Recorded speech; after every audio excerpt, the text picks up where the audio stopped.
तो स्वागत करता हूं आज की अपनी वीडियो में, जो कि बहुत ही ज्यादा इंपॉर्टेंट होने वाली है और इंपॉर्टेंट रियलिटी में है, सिर्फ कहने की बात नहीं है, रियलिटी में इंपॉर्टेंट है। क्योंकि आज मैं चैप्टर नंबर 12 मींस साइंस का जो चैप्टर नंबर 12 है इलेक्ट्रिसिटी, उसके मोस्ट इंपोर्टेंट क्वेश्चंस के बारे में बताने वाला हूं। इन क्वेश्चनों को प्रिपेयर कर लेना, ठीक है। इस बात की गारंटी है कि इलेक्ट्रिसिटी से जो जो पेपर में क्वेश्चंस आएंगे 100% गारंटी है मेरी कि मैथ्स जरूर करेंगे, तो जरूर इन क्वेश्चनों को कर लेना। ऐसे ही हर चैप्टर्स के मैंने बना रखे हैं, आप मेरे चैनल को सब्सक्राइब कर लें। और अगर आपको वो वीडियोस भी देखनी है, अलग अलग चैप्टर्स की भी इंपॉर्टेंट क्वेश्चंस देखने हैं, तो जाइए मेरे चैनल पे, प्लेलिस्ट बन रखा है 10th क्लास बोर्ड के नाम से, वहां पे आपको सारी 10th क्लास की इंपॉर्टेंट वीडियोस जरूर मिलेगी। तो बिना देरी करे हुए चलिए स्टार्ट करते हैं आज की अपनी video.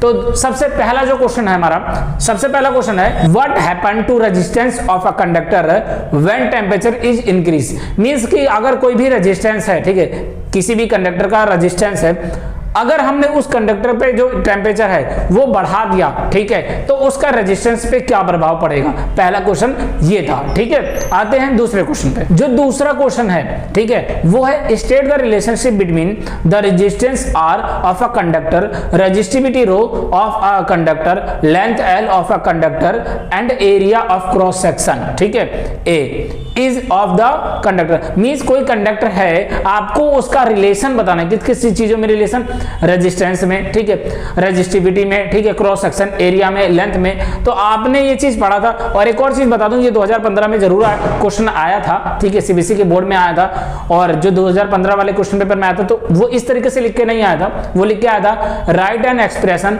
For the resistivity of a substance. किसी भी सबस्टेंस का जो रेजिस्टिविटी है उसको डिफाइन करके दिखाइए। तो आपको सिंपली एक क्या बनाना है, एक फॉर्मूला बनाना है, जो आपने पढ़ रखा था R equal to rho L by A करके पढ़ा होगा आपने, कि रेजिस्टेंस लेंथ के डायरेक्टली प्रोपोर्शनल होता है, इनवर्सली होता है क्रॉस सेक्शन एरिया के।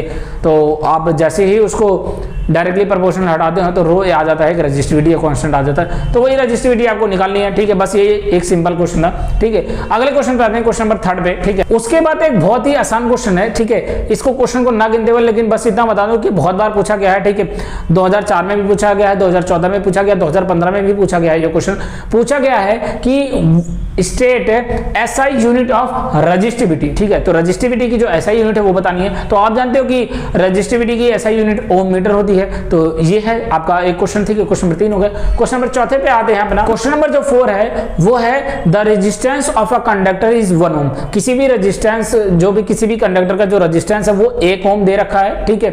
और कह रहा है what is mean by this statement. तो आप इस स्टेटमेंट से क्या समझते हैं। ये क्वेश्चन नंबर जो है 4 है। क्वेश्चन नंबर 4 जो ये है अभी जो मैंने बताया, वो सीबीएसई 2010 में भी आया था, 2011 में भी आया था, 2012 में भी आया था। लेकिन जो 2014 में आया था वो इसका थोड़ा सा चेंज करके क्वेश्चन दिया था। कैसे दिया गया था, डिफाइन 1 ओम रेजिस्टेंस, मतलब 1 ओम रेजिस्टेंस क्या है ये बताना था। तो आप जानते हो कि 1 ओम रेजिस्टेंस क्या होता है। रेजिस्टेंस की वैल्यू 1 ओम करनी है, तो 1 ओम कब होगी, जब आपका वोल्टेज जो वोल्टेज ड्रॉप है, ठीक है, पोटेंशियल डिफरेंस जो जिसे हम कहते हैं, कि जब अगर पोटेंशियल डिफरेंस 1 हो जाए, 1 भी हो जाए, 1 वोल्ट हो जाए, और करंट जो फ्लो है वो 1 एम्पियर हो जाए, तो टोटल कितना आएगा, 1 रेजिस्टेंस ही तो आएगा, रेजिस्टेंस 1 ओम ही तो आएगा। तो ये चीज बतानी थी, ठीक है। ये भी बहुत इंपॉर्टेंट थी। क्वेश्चन अगले पे क्वेश्चन पे आते हैं। अगला क्वेश्चन है right a mathematical expression for joules law of heating. Joules law of heating आपने पढ़ा होगा, ठीक है। उसमें से एक क्वेश्चन पूछा गया है, क्या बोला गया, name 1 device which work on this principle. तो आपको एक तो मैथमेटिकल फॉर्मूला भी बताना है इसका, और ये भी बताना है कि किस डिवाइस में ये लगा होता है। ये सीबीएसई 2010 में आया था, ठीक है, और 2015 में भी आया था ये क्वेश्चन, ठीक है। तो जितने भी क्वेश्चंस हैं वो लगभग प्रीवियस ईयर के इससे मैंने निकाले हैं, जो इंपॉर्टेंट है वही बता रहा हूं, ठीक है। तो इसका मैथमेटिकल एक्सप्रेशन आप जानते ही हैं कि H equal to I square RT होता है, ठीक है। और अगर किसी चीज में बात करें तो जानते हैं इलेक्ट्रिक हीटर में, इलेक्ट्रिक बल्ब में इस चीज का इस्तेमाल किया जाता है, किसका, जूल्स लॉ ऑफ हीटिंग का, ठीक है। तो ये क्वेश्चन था। अगले क्वेश्चन में पढ़ते हैं। अगला जो क्वेश्चन है वो भी बहुत इंपॉर्टेंट है, 2 नंबर का आता है, define electric current and state and define it's SI unit. मतलब आपको सबसे पहले कि इलेक्ट्रिक करंट जो है उसको डिफाइन करना पड़ेगा, उसके बाद आपको बताना पड़ेगा कि इसकी एसआई यूनिट क्या है, उसके बारे में बताना पड़ेगा। तो सबसे पहले इलेक्ट्रिक करंट मतलब जानते ही हो कि फ्लो ऑफ चार्ज होना चाहिए पर यूनिट टाइम होना चाहिए। मतलब चार्ज अपन में टाइम लिख दो तो ये मैथमेटिकल फॉर्मूला भी हो गया और इसी से आप डिफाइन भी कर सकते हो। और अगर इसकी एसआई यूनिट की बात करेंगे तो इसकी एसआई यूनिट जानते हो एम्पियर होती है। ठीक है, अगला क्वेश्चन है why is the tungsten used for filament of electric lamp, मतलब जितने भी इलेक्ट्रिक लैंप होते हैं उसमें टंगस्टन का ही इस्तेमाल क्यों किया जाता है फिलामेंट बनाने में। ठीक है, तो ये 2011 में भी पूछा गया था, 2014 में भी पूछा गया था और 2015 में भी पूछा गया था। इट मींस की इंपॉर्टेंट क्वेश्चन है ये।